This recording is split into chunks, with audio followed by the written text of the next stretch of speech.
পশ্চিম বর্ধমানে ম্যাচিংয়ের হার অত্যধিক কম। মহিলারাই কি ভোটাধিকার হারাবে বেশি? ঘুম কেড়ে নিয়েছে পশ্চিম বর্ধমান জেলার ভোটারদের। ম্যাচিংয়ের হার কিন্তু উদ্বেগজনক অবস্থায় রয়েছে। আর এক্ষেত্রে যেটা সমস্যা হলো, ভোটারদের নাম তুলতে হলে দিতে হবে নথি। আর নথি নিয়েই কিন্তু সমস্যা রয়েছে ভোটারদের। কার্যত এই SIR ভোটারদের নাম তোলার থেকে নাম বাদ দেওয়ার খেলা বলে মনে করছে আমজনতা। আমজনতার মনে কিন্তু ভয় ও আতঙ্ক ঢুকে গিয়েছে। কমিশনের মতে ম্যাচিংয়ের হার কমে যাওয়ার কারণ বহু ভোটার প্রয়াত হয়েছেন, বহু ভোটার ভিন রাজ্যে চলে গিয়েছেন। কিন্তু রাজনৈতিক মহলের একাংশের মতে অন্য কারণগুলিও রয়েছে যার জেরে ম্যাচিংয়ের হার কমে গিয়েছে।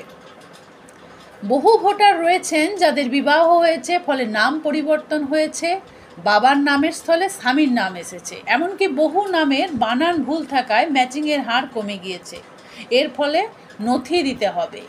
কিন্তু আদিবাসী সম্প্রদায়ের অধিকাংশ মাধ্যমিক তো দূরের কথা, প্রাথমিক স্কুলেই শেষ করেছে, স্কুল যাওয়া। অনেকের আধারের সাথে ভোটার কার্ডের মিল নেই। অধিকাংশ মহিলার বিবাহের শংসাপত্র নেই, ফলে নথি দেওয়ার সমস্যা রয়েছে। এক্ষেত্রে একমাত্র উপায় হতে পারত আধার কার্ডকে প্রধান নথি হিসাবে ব্যবহার করা, কারণ বায়োলজিক্যাল প্রমাণ একমাত্র আধার কার্ড, এবং এটা সময় সাপেক্ষ। পশ্চিম বর্ধমানে ম্যাপিংয়ে মিল মাত্র 35%। কিন্তু কেন এত কম? নির্বাচন কমিশন কিন্তু এখনও তা বুঝে উঠতে পারেনি। তবে কি এবার পশ্চিম বর্ধমানে প্রচুর ভোটারের নাম বাদ যাবে? তবে কি ভোটার তার ভোটাধিকার হারাবে? কি হবে তপশিলি জাতি উপজাতি সম্প্রদায়ের মহিলাদের? মহিলারাই কি ভোটাধিকার হারাবে বেশি? প্রশ্নটা কিন্তু বড় প্রশ্ন হিসাবেই উঠে আসছে।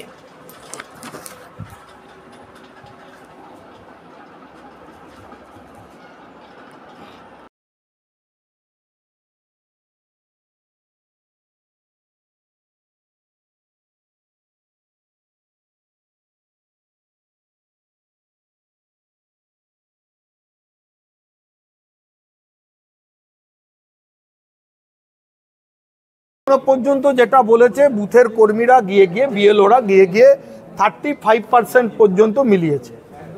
এটার পরে আমরা যেটা বলেছি, যদি ওর যে অব্লিগেশনগুলো আছে সেগুলো যদি রেকটিফাই না করে, তাহলে হয়তো সবচেয়ে বাজে জেলা পশ্চিম বর্ধমানই হবে, যেখানে কিন্তু 100% মেলাতে এরা পারবে না। স্বভাবত ইন্ডাস্ট্রিয়াল এলাকা, কোয়ার্টার চেঞ্জ, বাড়ি চেঞ্জ, বাইরের থেকে এসেছে, গ্রাম থেকে অনেকে শহরে এসছে, অনেক কিছু আছে। তারা পুরনো বুথ তারা জানে না। স্বভাবত এগুলো নিয়ে আমরা প্রশ্ন তুলেছি। উনি একটু পরে উনার স্টেট ইলেকশন কমিশনের সঙ্গে মিটিং আছে, উনি সেই পয়েন্টগুলো রেজ করবেন এবং তার যদি কোনো উত্তর বা সুরা থাকে উনি বলেছেন আমাদের দেবেন। যেটা হয়নি, ম্যাপিং নিজেই করতে পারে, নিজের বাবার করতে পারে, নিজের গ্র্যান্ডফাদারই করতে পারে, এইতটুকু মানে এই অপশনগুলো দেওয়া আছে। আর ফ্যামিলি মেম্বার, ব্লাড রিলেশন কারোরও ম্যাপিং করা যেতে পারে। শুধু এখানে করতে হবে বলে নেই, বাইরের স্টেটে থাকলেও করতে পারে, বাইরের ডিস্ট্রিক্টে থাকলেও করতে পারে। সো আমরা এটাই দেখব, মতলব ও এখানে মানে এসে ধরুন 2002-এ অন্য জায়গায় ছিল, এখন এখানে এসে ভোটার হয়েছে, মানে এনুমারেশন ফর্ম যাদেরকে দেবো ভোটারকে দেবো, যারা ভোটার আছে। সো এখনকার ভোটার হয়েছে, 2002-এ অন্য জায়গায় ভোটার ছিল, তাহলে ওদেরকে জিজ্ঞাসা করে নিয়ে আমরা প্রথমে চেষ্টা করবো ম্যাপিং করে নিতে। মতলব 2002-এ কোথায় ছিলেন এটা করে ওটা আমরা চেষ্টা করব ওদেরকে ম্যাপিং করতে, হেল্প করতে। আর ভোটার নিজেও ম্যাপিং করতে পারে।